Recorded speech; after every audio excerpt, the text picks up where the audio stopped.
Well,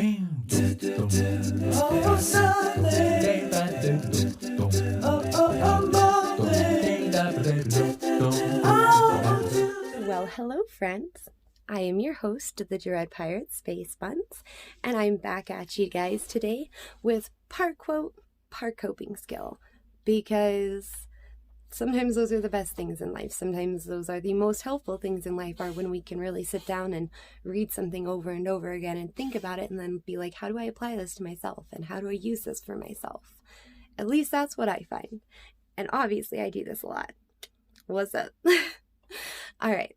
So here's our quote, and I'm going to read it to you guys. So you got to start to romanticize your life. You got to start believing that your morning commute is cute and fun, and that every cup of coffee is the best you've ever had. That even the smallest, most mundane things are exciting and new. You have to, because that's when you truly start living.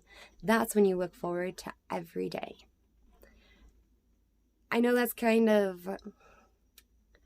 I kind of explore some of these ideas of happiness, and I understand that they're not the most popular ideas. I don't want to say it that way. It's not that they're not popular. Obviously, they're popular. They wouldn't be here. But they're not easy.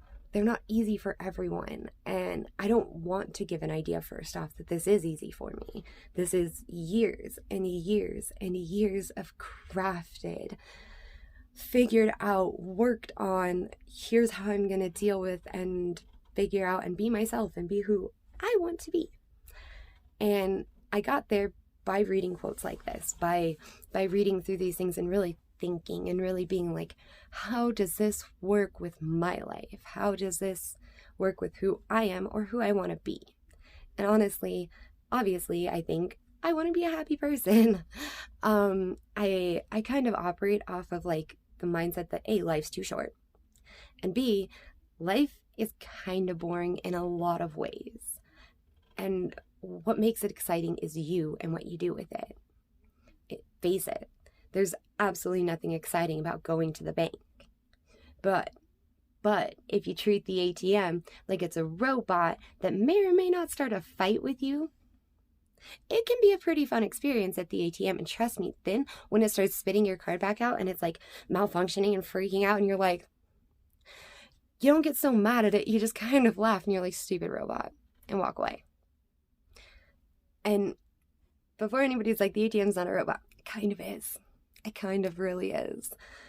It's performance task, and yeah, it's stuck in one place. I mean, imagine mobilized like ATMs, like that's all we need.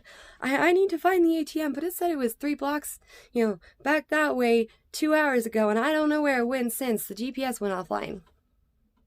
That'd be miserable. So like, it is a robot. It's just a stuck in place robot. And I don't know why I'm pretending like anybody's gonna argue that, but like, in case you thought about it, I thought through it. Okay. So now, I brought up kind of that I wanted to, maybe I didn't, maybe that was one of the other takes. Oh God, I've shot this a couple of times already. Now you know that fact. But there are a couple of these things that I think could be said a little differently that might be a little bit more impactful to people that don't always just feel optimistic or don't always have the easiest time looking on the bright side. So you don't have to look at your morning commute as necessarily cute and fun, because I understand there's really nothing cute and fun about a commute.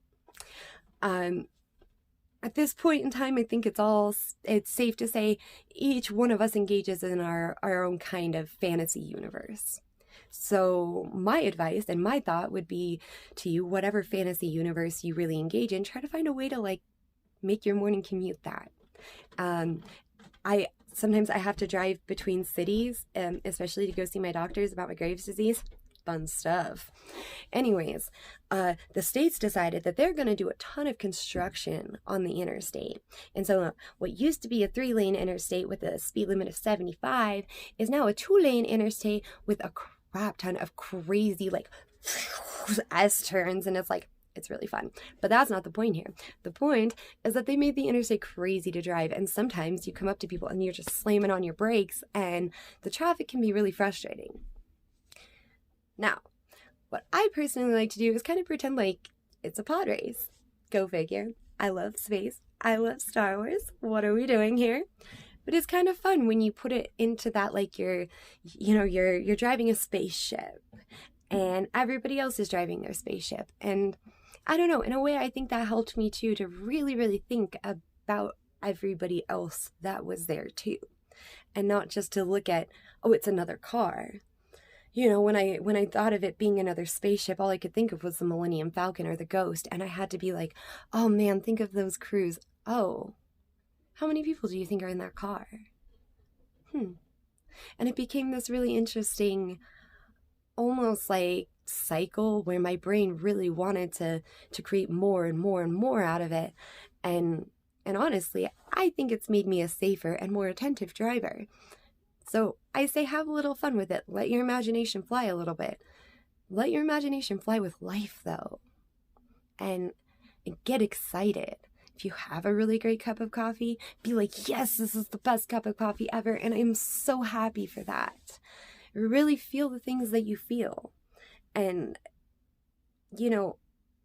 I don't think the quote does necessarily the best job of saying it. I think that it is a really good quote for a certain time, a certain place, a certain feeling where you really need that like upward spike of hardcoreness. But, I've also found this mindset of being really thankful for the things that I am thankful for, being really happy for the things that I am happy for, and really, really romanticizing and letting that emotion be big and feeling every bit of it. That really helped me reset my personal balance and reset my understanding of balance. And yes, of course, some of that came from Star Wars. I love that Ahsoka became a Grey Jedi. Go figure. But even thinking about some of that stuff, Ahsoka enjoyed all of her happiness. She didn't let the fight between her and Vader at the end taint her memory of Vader. She still looked at Vader as if he were Anakin. She saw past the mask. She saw past anything that he may have done as Vader, and still desperately wanted to see every bit of good that Anakin had. And it's when she gets pulled back that she finally is like balanced in that there's nothing that I can do to change the decisions you've made. There's nothing that I can do to change who you are or change where you're going. And I simply now have to go along my own path. And I know there's not a lot of story to it, but I would like to believe that she kept the romanticized, almost, yes, rose-tinted glasses on about the emotions she felt, about the positive, about the negative, and really found a good place between the two. I have to admit, I really worked to put out positivity. And I never, ever, ever want that to get mistaken for I'm a 100% positive person. It is why sometimes I will go a couple days without posting, or maybe even a week without posting. And a part of that too is because I want to feel genuine in giving that to you guys. And yes, sometimes I do push myself and I'm like, you've got to. There are people that really, really do enjoy this, really seem to get something from it. And that does help me. That does help push me. But I let myself romanticize that idea that this is helpful. I don't know if it's as helpful as I want it to be or think it should be, or if it matters nearly as much as it does in my little brain. But you know what? It matters enough that it seems to be working. And me being happy about it really seems to be adding to that and really working for me. So, I don't know, I kind of challenge everyone. It's the start of a new year still. You still have time to start figuring out some new things, some new skills. And maybe my way of applying this in balancing my over-empathy, in balancing the fact that even if I read a news story about somebody else somewhere else that passed away or something else happened to them, I feel sad. I feel sad for their family. I feel sad for anybody that knew them. I feel sad if it's a celebrity, especially because I know that there are kids out there that are going to be missing their idols all of a sudden. And that sucks. And I feel really bad even if I had no idea who this person was. And so I find that balance of over-empathy to be romanticizing what they did in life. And I don't know, maybe the next time you see that done, you'll think back to this and you go, that's why. Sometimes you just have to really, really hold on to what you can. So if you're down, romanticize the little things, the good things. It'll start to balance out. It'll start to equal out.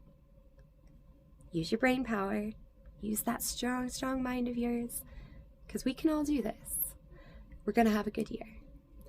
Thank you guys for tuning in.